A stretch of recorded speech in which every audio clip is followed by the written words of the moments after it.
soit pour vous un grand que vous allez découvrir par sa façon de penser et surtout son apport intellectuel pour l'avancement de notre pays. Il s'agit bel et bien de M. Phocas Koukelemena que nous recevons pour vous. Bonsoir, M. Phocas. Bonsoir, messieurs les journalistes. Je suis très heureux de pouvoir me retrouver sur votre plateau, surtout que c'est la toute première fois pour cette année. Je profite de l'occasion pour saluer l'équipe technique qui nous prend en charge, ceux qui vont nous suivre en direct et dans les réseaux sociaux. Et je crois qu'on est là pour servir la République. Merci. Très bien. Alors, Phocas Koukelemena, parlez-nous un peu de vous, parce que vous êtes grand, parce que l'émission s'intitule Grand homme, vous vous sentez grand. En quoi êtes-vous grand? Bon, je crois que ça ne sera pas une question de démontrer sa taille pour être grand. Pour être grand, c'est la capacité d'un homme d'avoir des idées, une pensée, une intelligence, des compétences pour être utile dans la construction de l'édifice qui s'appelle la République. Phocas Koukelemena Kadiobu, un citoyen congolais qui voulait être un grand homme.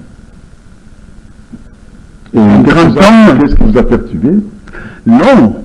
Qui voulait être un grand homme, c'est-à-dire, je voulais aborder la question pour dire que aujourd'hui, je suis celui qui s'appelle et qui aime bien qu'on l'appelle le politologue de la République.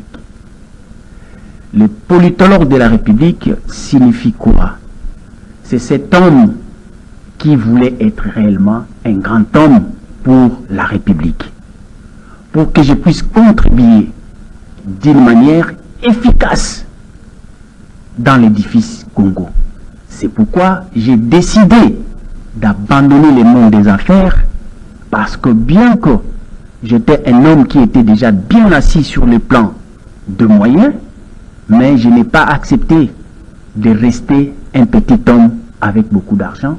Je préférais aller étudier pour que je puisse être formé et devenir ce que je suis aujourd'hui, le politologue de la République, afin que, en apprenant, que je puisse être capable de contribuer pour ma République. Parce que, ça je vous l'ai dit, c'était une question profonde que je me suis posée.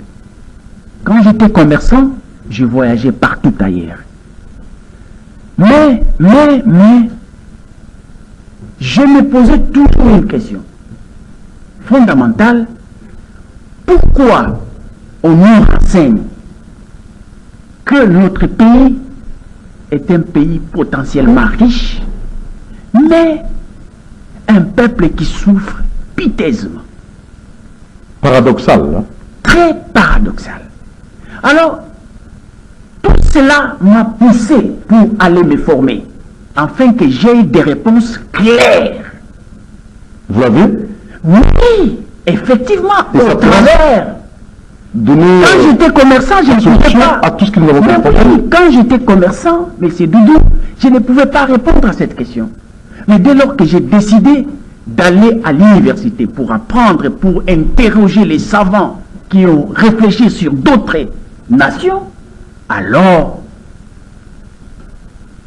le fruit de la recherche m'a révélé, et cela m'a poussé aujourd'hui à être celui qu'on appelle les concepteurs de la politicosomie.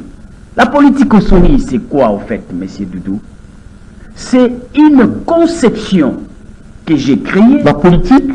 La politicosomie. La politicosomie. Voilà. Politicosomie.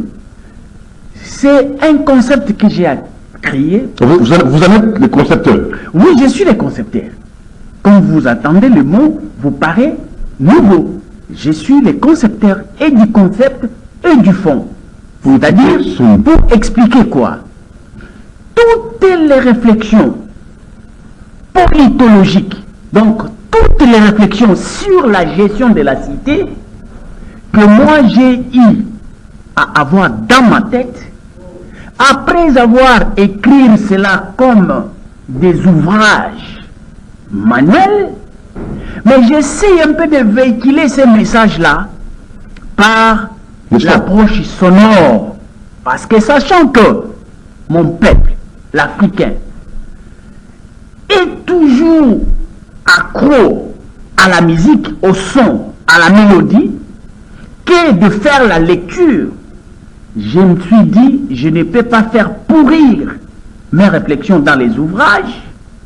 Je vais commencer à faire un exercice ayant aussi les talents et les dons innés de Dieu, prendre ces réflexions, rendre ça sur le format sonore, afin de contribuer, parce que dans toutes ces réflexions, il y a des messages que je donne à la société. Il y a des messages que j'oriente vers les gouvernants, il y a des messages que j'oriente vers les gouvernés. C'est-à-dire que toute la société doit nécessairement s'imprégner des connaissances que je suis en train de mettre à la place publique, bien que je suis en train de faire tout jusque-là avec mes propres moyens, qui sont d'ailleurs maigres, qui ne parviennent même pas à me permettre à donner la bonne promotion de ce que je produis.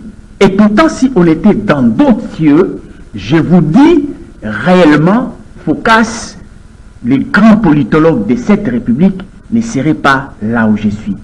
Par exemple, le contexte actuel de la situation de l'Est. Donc ce sont des ouvrages sonores. Oui, c'est ouvrages sonores. Livres sonores. Livres sonores. Ça, c'est messages sonores. Sonores. Pourquoi? Parce que je voulais qu'au même moment, pendant que les gens aiment la musique pour danser, pour se distraire, moi j'ai utilisé la musique comme un moyen de pouvoir permettre l'homme à réfléchir et à se regarder face à la cité où il est en train de vivre. Mais pour le cas échéant, quelle est la solution? Par exemple, quand vous prenez la réflexion que j'ai donnée sur une thématique que j'ai développée qui s'intitule la géostratégie de la nature.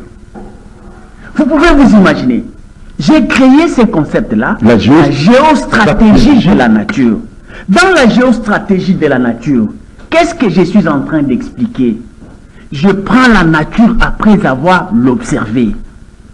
Parce qu'il y a un monde, il y a une vie, il y a une réalité, il y a une société dans la nature qu'il faut étudier avec les animaux. Je pars de l'observation des animaux dans la nature, dans la brousse, dans la forêt, pour ramener ça à la vie des États au niveau de l'espace monde. Qu'est-ce que j'ai constaté? C'est quoi la sélection naturelle? C'est quoi? Non, qu'est-ce que j'ai constaté? Suivez bien la réflexion, parce que c'est tellement technique que partant de l'observance, je vis deux animaux par exemple. J'ai observé le lion et j'ai observé l'antilope. Ok. Les deux, ce sont des animaux. Dieu les a créés. Mais l'antilope a pour nourriture les herbes, herbivores. Mais le lion, Dieu l'a créé et a pour nourriture la chair. Et maintenant, dans leur vie carnivore, dans leur vie quotidienne, quand chacun d'eux se réveille, l'antilope, il va aller chercher pour brouter.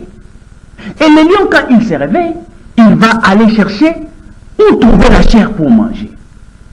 Mais pendant que l'antilope va chercher l'herbe pour brouter, le monde regarde ça avec l'œil normal pour dire, voilà, regarde cet antilope, il est en train de bouter l'herbe et il est en train de trouver sa nourriture et c'est bon.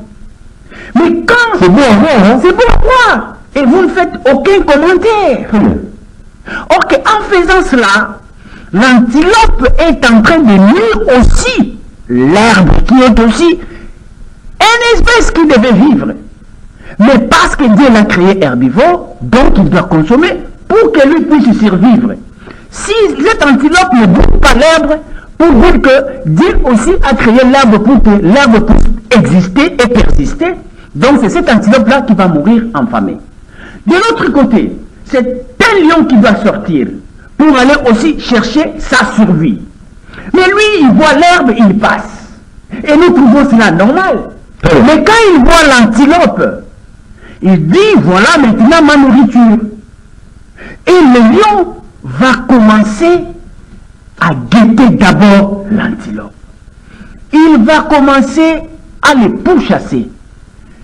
Il va commencer à les pourchasser jusqu'à ce qu'il va l'attraper. Et quand il l'attrape, il asphyxie. Quand il asphyxie, il les paralyse. Et quand il les paralyse, il commence maintenant à les dévorer. Il mange avec appétit. Mais nous, les hommes qui regardons, quel est notre réflexe vis-à-vis du lion? Quelle agressivité! Nous trouvons que ce n'est pas gentil. Le lion est méchant. Mais et pourtant, quand l'antilope mangeait l'herbe, nous pensions que ça paraissait normal et c'était bien.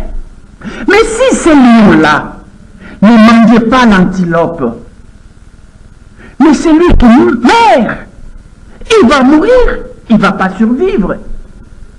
D'où ici, je suis en train d'interpeller les citoyens du monde. Quelle leçon morale! Regardez, je vous pose la question. Vous croyez-vous que le lion, en mangeant l'antilope, est-ce qu'un lion pareil commet-il un péché?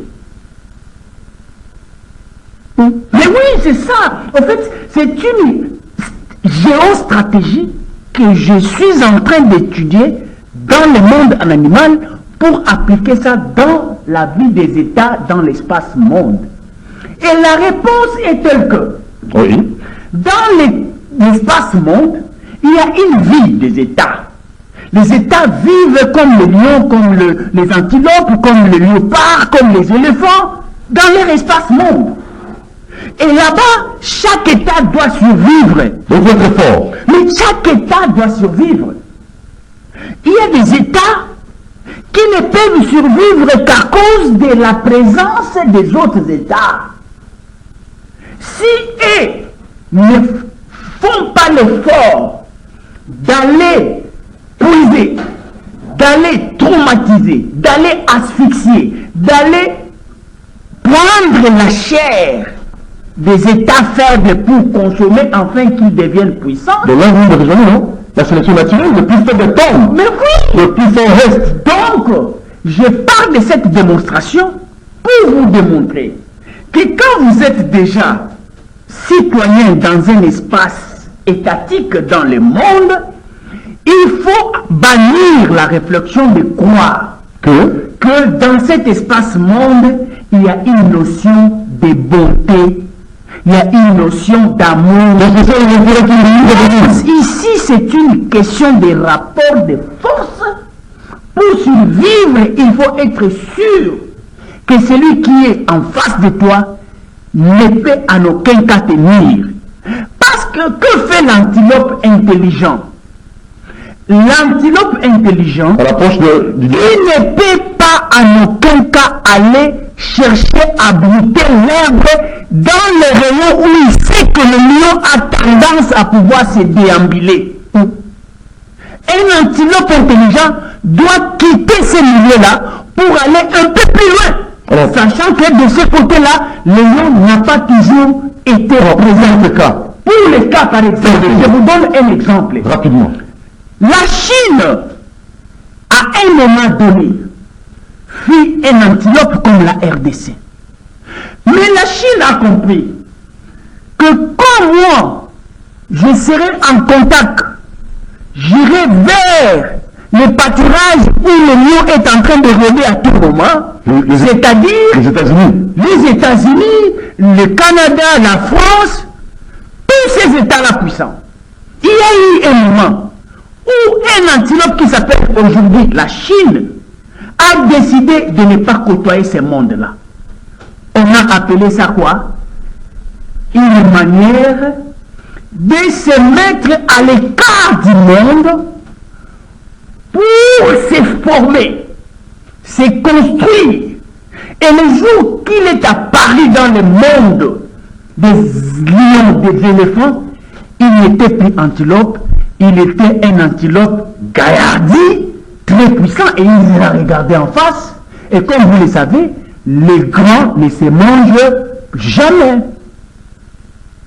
que chacun est en train de craindre. Qu'est-ce qui va m'arriver si je lui approche? C'est un travail de fond que nous devons faire. C'est pas facile ça doit être d'abord dans notre mentalité. Dans notre mentalité, nous Congolais, nous ne devons pas penser que le Rwanda est un État qui doit nous aimer et qui doit nécessairement nous laisser tranquilles, que les États-Unis doivent être amoureux des Congolais pour que la paix...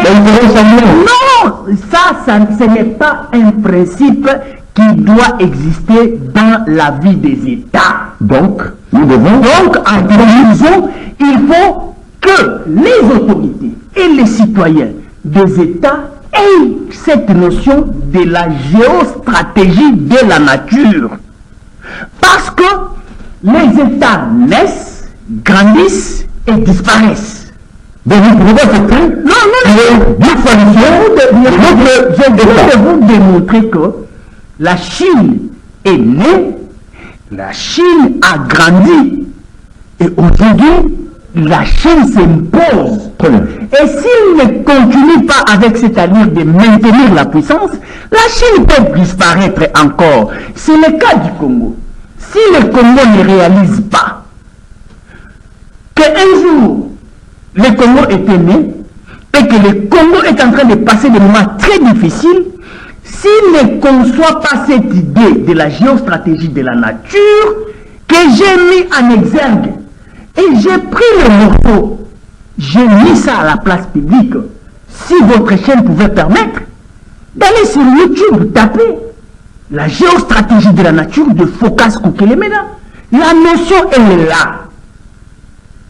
Parce que tout part de ce que nous pensons, de ce que nous réfléchissons. Parce que vous allez regarder même l'attitude de nos autorités.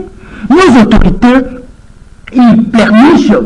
Pourquoi? Dans leur mission, ils croient que le monde, c'est un monde de l'église, de l'amour. Non, il faut bannir ça.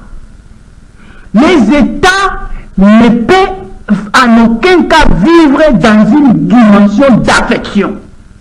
Parce que si réellement un antilope avait de l'affection pour l'herbe, considérant que c'est aussi l'œuvre que Dieu a créée, je dois laisser cet herbe-là tranquille. L'antilope lui-même va mourir de faim et ça ne sera pas la faute de Dieu. Et un lion qui ne veut pas manger l'antilope, ce lion-là va mourir. Si aujourd'hui la France n'exploite pas l'Afrique, cette France-là ne sera jamais et en aucun cas une puissance. Ils vont disparaître.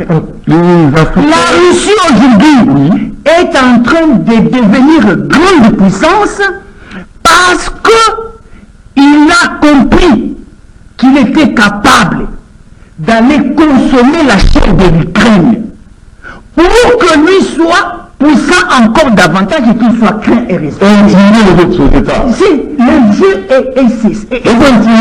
Alors, maintenant, nous devons nous comporter comment? Nous devons nos autorités. C'est-à-dire que nous devons développer cette intelligence de la géostratégie.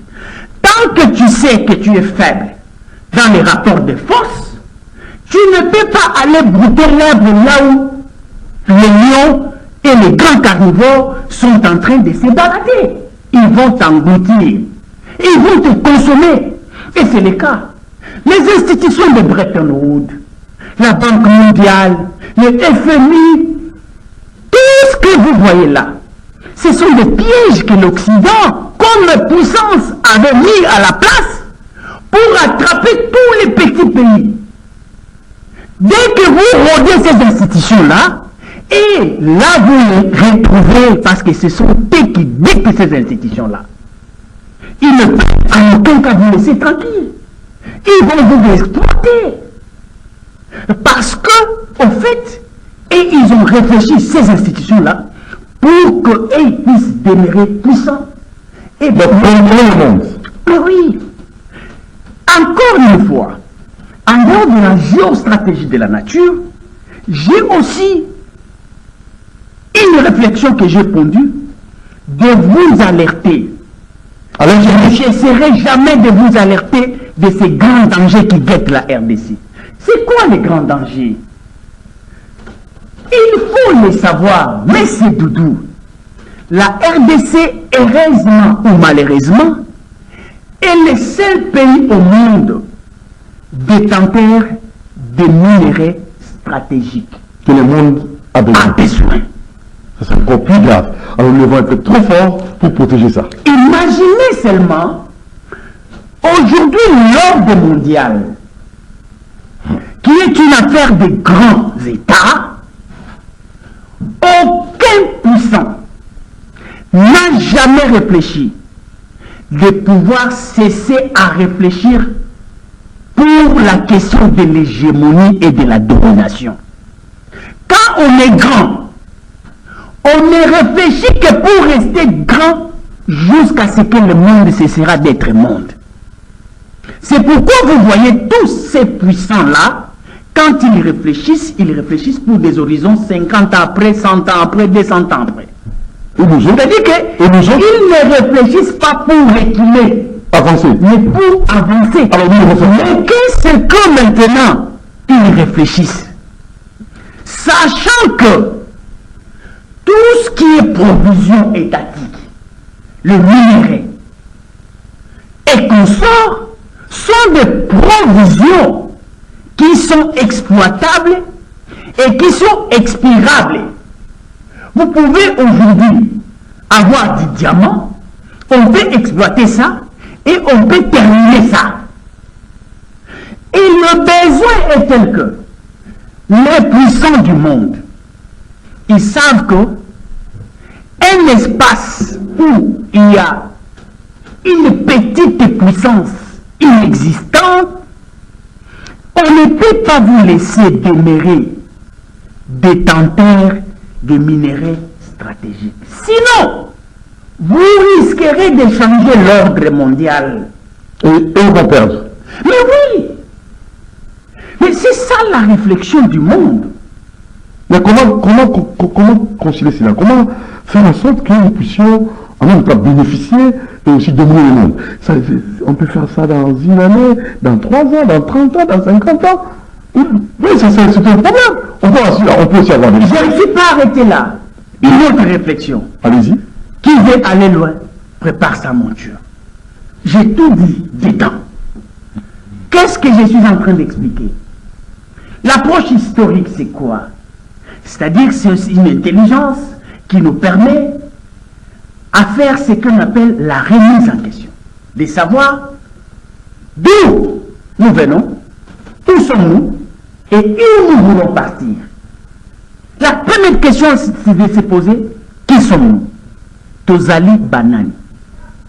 Touti wapi, tozali wapi, toujours okinde wapi. Quand vous vous posez cette question et que vous êtes sincère avec vous-même, vous pouvez résoudre vos problèmes. Mais quand vous êtes en train de résoudre vos problèmes, résolvez vos problèmes en sachant que nous sommes dans l'espace monde. C'est pourquoi l'espace monde est défini par un rapport de force qui nécessite quoi? La puissance. Et la puissance, c'est quoi? C'est d'abord la capacité de s'imposer économiquement. Quand vous vous imposez économiquement, vous devez transformer votre apport économique à une puissance d'armée. Parce que l'armée partout au monde a une... Défendre l'intégrité territoriale, c'est-à-dire que moto akota na kare na yote, même si azalion, il faut mettre la puissance pour l'empêcher. Il faut mettre des services d'intelligence. Il faut mettre les renseignements. Parce que tous ces services ici collaborent pour permettre que l'État ne puisse pas perdre ses frontières. Parce que si aujourd'hui vous interrogez l'Ukraine qu'est-ce qui vous arrive? Parce que quand vous regardez l'œil de Poutine aujourd'hui, il veut nécessairement prendre l'Ukraine comme sa proie. Mais quand nous regardons l'attitude de Poutine, nous sommes en train de le regarder comme un lion qui est en train de dévorer un antilope. Mais ça paraît méchant. Mais dans la notion étatique, c'est pourquoi les Sciences Po est trop dangereuse. Pour un politologue, ce genre d'attitude-là se justifie. Parce que quand on est puissant, on veut y rester et y demeurer. Tout est velléité. Il vous dit que j'ai vu l'OTAN se préparer pour venir m'attaquer à partir de l'Ukraine. Alors, moi, en attaquant l'Ukraine, je ne suis qu'en train de me défendre. En réalité, je n'attaque pas, mais je suis en train de me défendre. C'est pourquoi moi j'alerte. L'enjeu aujourd'hui, vous savez que nous sommes détenteurs de minéraux stratégiques qui est nécessairement l'objet de modifications de l'agenda de l'ordre mondial. Parce que Poutine est en train de monter, parce que le BRICS est en train de monter, parce que les États-Unis est à côté dans l'OTAN avec ses partenaires, mais aujourd'hui, le seul État au monde qui peut décider sur l'avenir de tous ces deux blocs ici, c'est la RDC. C'est lui qui prendra la RDC, donc il sera celui qui va détenir les minéraux stratégiques. Les minéraux stratégiques, c'est-à-dire les minéraux avec lesquels on doit fabriquer des bombes, on doit fabriquer des appareils volants, des avions, des guerres de chasse. Mais ça, on ne peut pas laisser ça à un pays faible. Et ils ne peuvent pas dormir. Alors, la RDC doit faire quoi? La RDC, concrètement parlant, doit devenir cet État qui doit réfléchir sur la géostratégie de la nature. Parce qu'ici, en RDC, on vous parle toujours d'une histoire de l'infiltration. Nous sommes infiltrés. Mais je suis capable, par une démonstration scientifique, démontrer aux Congolais comment nous avions été filtrés. C'est une discipline que je détiens, l'homochromie. L'homochromie me renseigne qu'il y a 4 dimensions de l'infiltration au Congo. la première, La première, c'est-à-dire que cette intelligence consiste à vous révéler sa part de l'étude des animaux, qui sont des animaux ayant la capacité de pouvoir se camoufler, de pouvoir vous pénétrer, de pouvoir être là où vous êtes sans que vous puissiez vous rendre compte. Par exemple, vous prenez ce qu'on appelle le pièvre, vous prenez les séchers, vous prenez les calmars, vous prenez les caméléons. C'est-à-dire que ça part d'une étude des espèces animaux. On vous dit que le caméléon est capable de vivre dans un environnement hostile, mais sans que lui puisse être repéré. Ainsi de suite pour les 4 ici. Dès qu'il arrive dans un environnement, il trouve que non, il y a des animaux plus méchants, plus hostiles. Lui, il doit se camoufler. Il va passer du temps avec vous. Il va connaître ce que vous faites. Il va savoir qui vous êtes, mais sans que vous sachiez que lui, il est avec vous. Et ça se passe comme ça pour les cas de l'infiltration rwandaise dans notre pays, parce que les gens limitent aussi cette infiltration seulement qu'aux Rwandais. Non, je vais extendre les champs de l'infiltration. Tu vois le système des Nations Unies,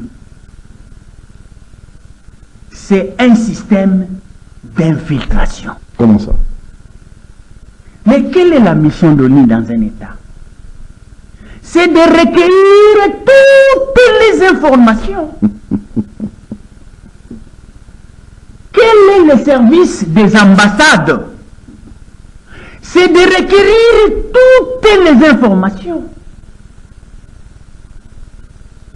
Et ici, par exemple, pour le cas du Rwanda, quand on vous dit que le Rwanda nous a infiltrés, moi je vous informe, le Rwanda nous a infiltrés parce qu'il voulait nous connaître d'abord.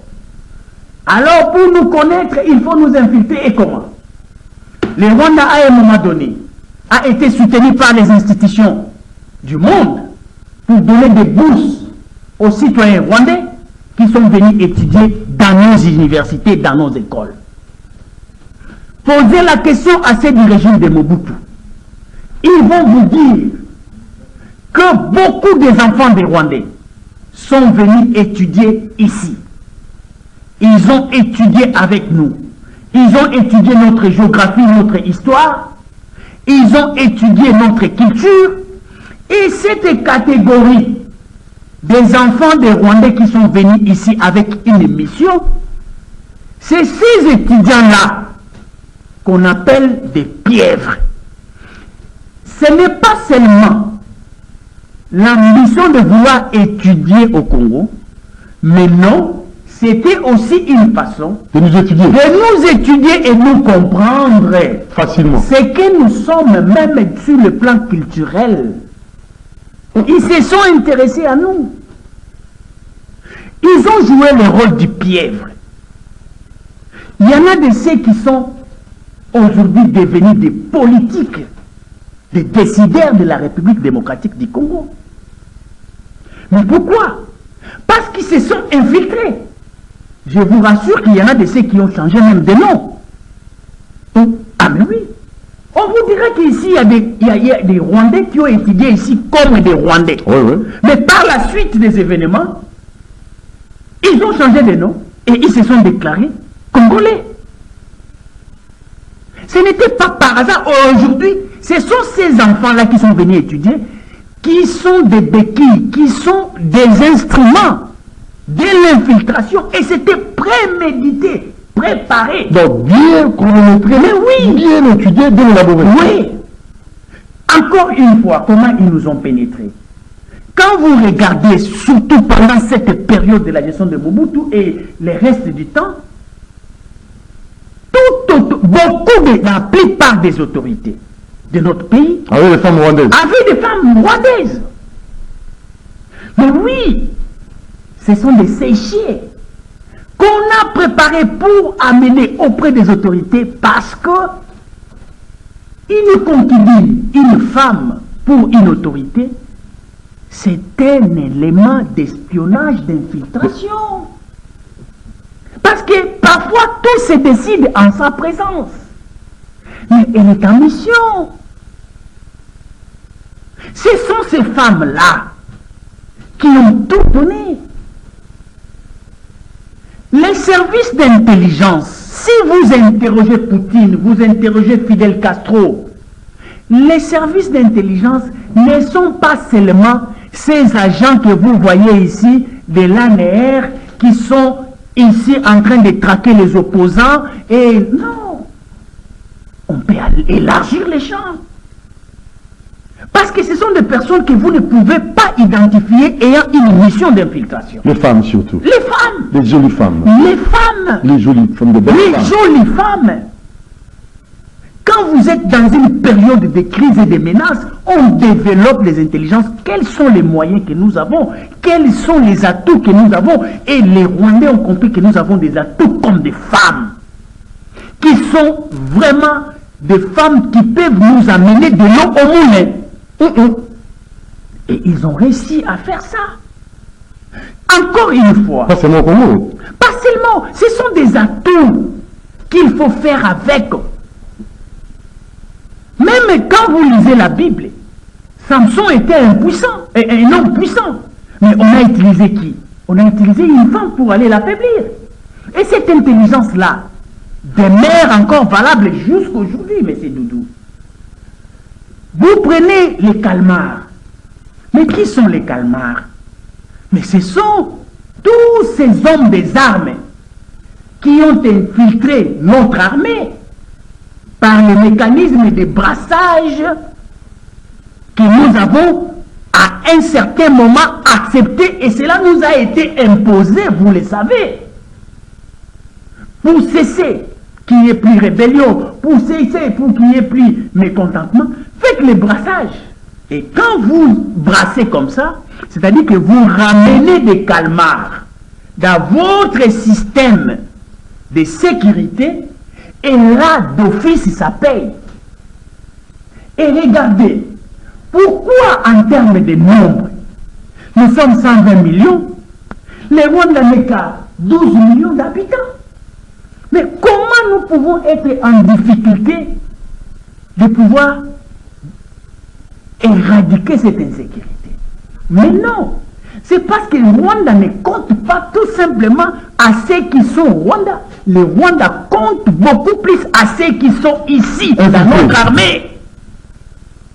La force du Rwanda ne réside pas au sein de l'armée du Rwanda, mais la force de l'armée rwandaise réside à ces éléments qui sont dans le système sécuritaire appareil étatique congolais. Alors il faut le détecter. Comment? Mais le schéma est là. C'est pourquoi je vous dis que je suis un grand homme qui a un apport pour que le Congo soit construit. C'est pourquoi je vous ai dit, un grand homme ne signifie pas avoir beaucoup d'argent, ne signifie pas peser 200 kilos. Un grand homme que je suis, et je le confirme, parce qu'en dehors de ces systèmes d'infiltration, et je vais vous donner encore quelques éléments, est-ce que vous sentez que nous avons des caméléons dans notre appareil politique qui sont identifiés comme des fils de souches des Rwandais? Et aujourd'hui, ils sont là avec nous. Et qu'est-ce que vous pouvez faire pour qu'ils ne sachent pas ce que vous réfléchissez? Mais c'est au profit de qui? C'est ça. C'est une double mission. Double mission. Et tout ça, c'est une étude qui a été planifiée, étudiée. Mais si vous voulez contrer cette étude, il faut encore une intelligence pour aller aborder la question. Parce que je voulais vous dire ici que, en dehors de ça, j'ai encore réfléchi sur les systèmes immunitaires de l'humain, du système immunitaire de l'humain au système de la défense nationale. Je vous démontre comment le corps humain se défend contre toutes sortes de menaces. Et le corps humain... Pour les anticorps. Mais oui! Si vous me donnez un jour le temps, je vais vous démontrer de l'intelligence qui fait que le corps humain puisse se défendre contre toutes sortes de menaces. Et la manière où le corps humain se défend, c'est la même manière qu'un État aussi peut se défendre. Alors, il faut un peu, même si on n'aura pas tout le temps. C'est ça. Ça paraît vraiment on ne peut pas essayer. Donnez-moi le temps, un jour, je viendrai vous expliquer, parce que c'est tellement technique, j'aimerais donner l'eau au moulin pour que je puisse être confirmé comme un grand homme à l'image de votre émission. Parce que vous vous dites grand homme, mais oui, grand homme, moi je vous dis grand homme parce que j'ai de la matière, j'ai de l'intelligence pour contribuer à l'édifice du Congo. C'est pourquoi je me suis permis de pouvoir venir ici, vous parler de ce que j'ai comme une idée, de réflexion, et je n'arrêterai jamais. À l'heure actuelle, je continue encore une autre réflexion que j'ai intitulée Testament de la mère patrie. Là, vous voulez encore dire quoi? Là, vous faites allusion à quoi? Mais la RDC, c'est ce que nous appelons la mère patrie. La mère patrie, c'est qui? C'est cette mère. Là, vous avez déjà votre sonore. Mais oui, j'ai déjà. Vous pouvez illustrer hein, la chanson, la le mère patrie. Sonore. La mère patrie. En illustration, c'est mieux. La mère patrie, c'est cet État qui est capable de mettre au monde ce dont on appelle les patriotes. Les patriotes sont des enfants de la mère patrie. Est-ce que la RDC a-t-il mis au monde des patriotes pour que lui, elle puisse être la mère patrie? Parce que quand vous regardez la Constitution, l'article 63, qu'est-ce qu'on dit? Tout Congolais. On dit quoi? Tout Congolais. Hommes et femmes, militaires, civils, commerçants, handicapés, tout Congolais a le droit, et on ne s'arrête pas là, on ajoute ceci, et les devoirs sacrés, ça prend la portion de la divinité. En dehors d'être un droit sur le plan légal, mais la dose qui intervient, c'est la divinité. C'est un devoir sacré de défendre le pays et son intégrité territoriale face à une menace ou une agression extérieure. Ça, c'est l'article 63. Mais le tout Congolais ici, qui a ses devoirs sacrés, c'est qui? C'est tout le monde. Mais regardez l'attitude. Aujourd'hui, on vous dit, on ne veut plus voir un Congolais aller manifester dans la rue auprès des ambassades qui sont ciblées comme des traîtres, des complices. C'est pourquoi j'ai dit la réflexion du testament de la mère patrie. La mère patrie vient ici dire quoi?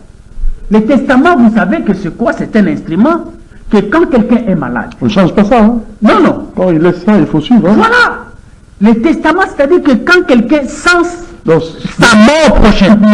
Les écrits, voilà. Les messages qu'il a laissés, les orientations voilà. qu'il a laissées. C'est-à-dire que quand il sent sa mort prochaine, il dit, je dois laisser quand même quelque chose pour que je puisse laisser dans la génération future une idée à moi. Et dans la chanson, vous allez découvrir tout ce que nous vivons ici. Les gens se posent des questions. Par exemple, quand on me pose la question étant que tout Congolais, quelle est la raison de ta présence devant l'ambassade de la France? Moi, j'ai une réponse. Je vais dire Sarkozy a dit. Et qui était-il? Le président de la France. Il a posé cette réflexion où? Dans la politique étrangère de la France, qui n'a pas encore changé, qui demeure. Il dit, il est temps, maintenant là, il est temps que le Congolais puisse accepter. Écoutez bien, parce que quand un Français parle dans sa langue, il faut vous mettre dans la peau d'un Congolais qui parle lingala. Donc il ne peut pas rater un mot. Et quand les Français là qui s'appellent Sarkozy vous disaient qu'il est temps, c'est-à-dire qu'il y a eu un projet déjà élaboré, mais maintenant c'est le temps de l'exécution. Il est maintenant temps que les Congolais puissent accepter, donc vouloir ou pas, de pouvoir partager leurs richesses avec le Rwanda. Il est temps que les Congolais acceptent de pouvoir partager leurs richesses avec les Rwandais, d'autres pays voisins, et aussi leur territoire. Message clair. Et par la suite, Kagame, il vient, il vous dit, moi, les problèmes, je ne suis pas frustré. Mais je voulais vous rappeler que dans tout ça, nous devons revenir sur le projet de 1885 pour qu'on puisse nous restituer nos terres qui sont allées vers la RDC. Focus, pour conclure, comment contrer tout ça? Voilà. Il faut être un grand homme. Il faut être l'homme qui a des idées nettes. Mais malheureusement au Congo, dans la plupart des cas, nous sommes dans les formats où ceux qui nous dirigent sont des inaptes intellectuels. Mais pas tous. J'ai dit dans la plupart des cas. C'est bien précisé. C'est un système réfléchi, on appelle ça une méthodologie. Pourquoi? Parce que vous devez le savoir. L'élite congolaise est formée dans l'optique d'être une caisse de résonance de l'Occident. Or, l'approche scientifique de l'intellectualisme ne consiste pas à préparer un homme et le rendre un perroquet capable de répéter ce que le maître a dit. L'intellectualisme consiste à être capable de pouvoir solutionner les problèmes de ton propre environnement. Même si quelqu'un d'autre n'a jamais été dans cet environnement, mais toi qui es là, c'est toi qui dois ressortir des grandes lignes, des thèses, des théories, toute une doctrine de ta vie dans cet environnement. Mais ici, l'intellectuel que vous appelez l'élite du Congo, il a été formé par la pensée de l'Occident comme si la réalité du Congo était la réalité de l'Occident. Non. Pourquoi je vous dis ça? Je mets la classe politique et les savants congolais en défi. Aujourd'hui, vous avez des partis politiques plus de 700 et quelques. Aucun parti politique est capable de nous donner une idéologie qui tient compte de nos réalités. Parce que les idéologies qui sont appliquées aujourd'hui au Congo, ce sont des idéologies empruntées. On vous parle des sociodémocrates, des libéraux. Mais je vous dis, amenez-moi un scientifique, amenez-moi un grand homme de cette classe politique, qu'il puisse venir ici, M. Doudou, qu'il puisse vous expliquer à ma présence comment lui, il est sociodémocrate, comment ça a commencé et comment il l'est aujourd'hui. Les libéraux du Congo doivent nous dire qui sont-ils, comment ils sont devenus des libéraux. Et cette approche, nous devons les rechercher dans toute la dimension, voire même historique. Parce que moi, aujourd'hui, étant que grand homme, parce que si je ne le dis pas, et personne ne le dira, je suis capable de vous dire que j'ai conçu, j'ai étudié et j'ai mis en place l'idéologie politique qui correspond avec notre réalité sociale. Qu'on en parlera plus tard. Mais oui, je suis disposé pour cela. Parce que nous sommes... Quelqu'un va te dire aujourd'hui... Par rapport avec le temps qui nous est imparti. Voilà, quelqu'un va vous dire aujourd'hui qu'il est sociodémocrate. Mais c'est du socialisme, parce que les sociodémocrates aujourd'hui, c'est une révolution de ceux qui étaient socialistes hier, qui a évolué pour devenir aujourd'hui sociodémocrate. Mais, dites-moi, qui sont des socialistes? C'est un groupe des ouvriers qui était en face de ce qu'on appelait la bourgeoisie. La bourgeoisie, c'est quoi? Ce sont des privés qui avaient des concessions, qui avaient de l'argent, qui avaient des moyens de l'industrie.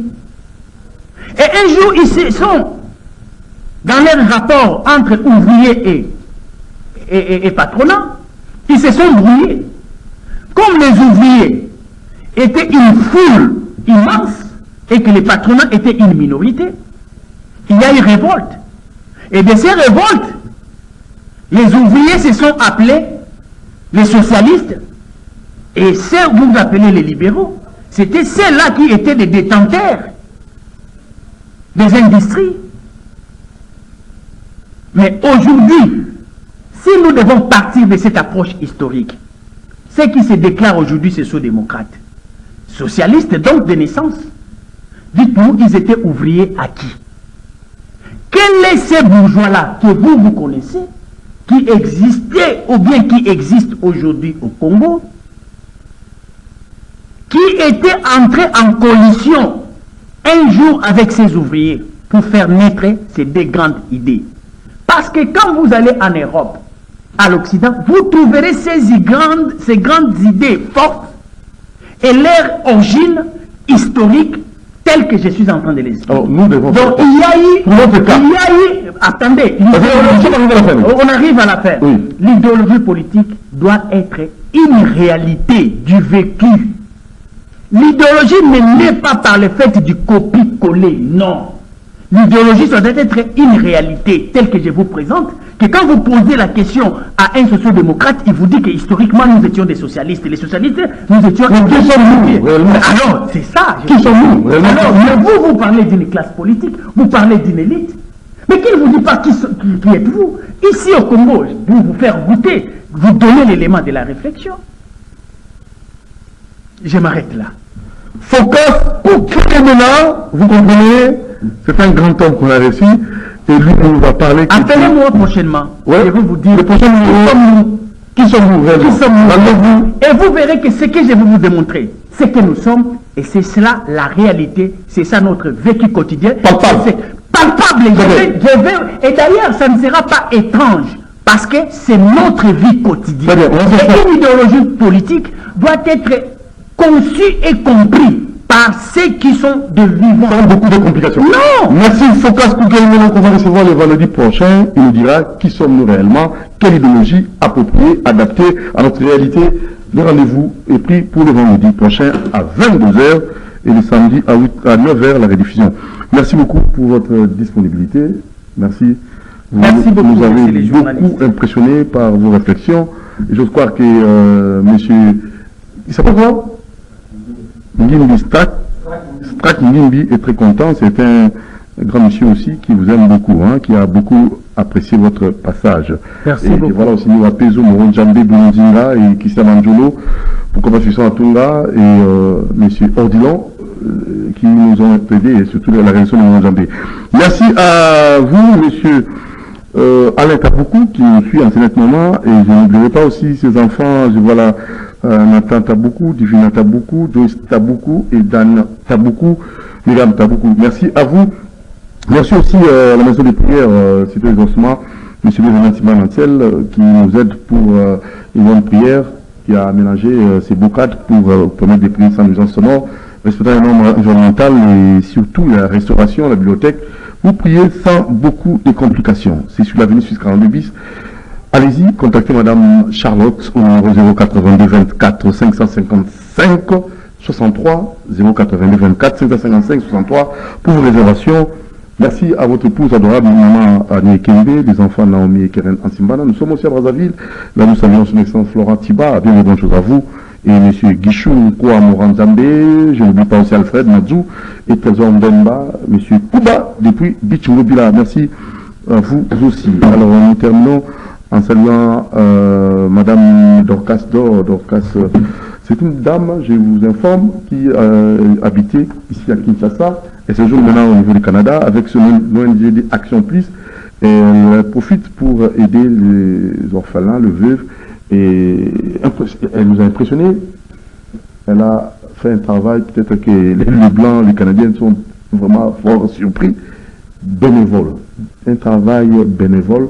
Et elle a rassemblé les Congolais pour travailler de façon bénévole, aider les pauvres, aider les démunis. Je ne sais pas si vous avez trouvé ça, comment une Congolaise vivant, elle était ici à Kinshasa, elle se joue maintenant au Canada, elle travaille comme ça pour aider les pauvres au niveau du Canada. Madame Dorcas Dor. C'est une bonne chose, c'est une bonne initiative, c'est une grande dame, donc c'est-à-dire déjà par le fait d'avoir un grand cœur pour travailler bénévolement au profit des autres, c'est ça qu'on appelle l'humanisme. Et nous voulons beaucoup plus qu'elle puisse œuvrer au sein du Congo. Parce que c'est là où... Elle avait commencé ici. Voilà. Elle combine. Voilà. De préférence qu'elle puisse vraiment se faire trop remarquer ici au Congo, parce que le Canada a déjà mis un système beaucoup mieux pour la prise en charge des indigents que le Congo. Donc, nous sollicitons beaucoup plus son apport ici au Congo qu'au Canada. Merci. Madame Dorcas Nzumba Mouteba, Madame Dorcas Dor, vous avez compris, hein, Monsieur de Forcas vous donne comme ça pour dire des conseils. Joyeux anniversaire à Messi Louvoit LVT. Bon anniversaire à Messi Louvoit LVT. C'est signé Christian Banjolo. Bon anniversaire à vous, Messi Louvoit LVT. Louvoit, voilà. C'est son jour de naissance. Joyeux anniversaire à vous, Messi Louvoit.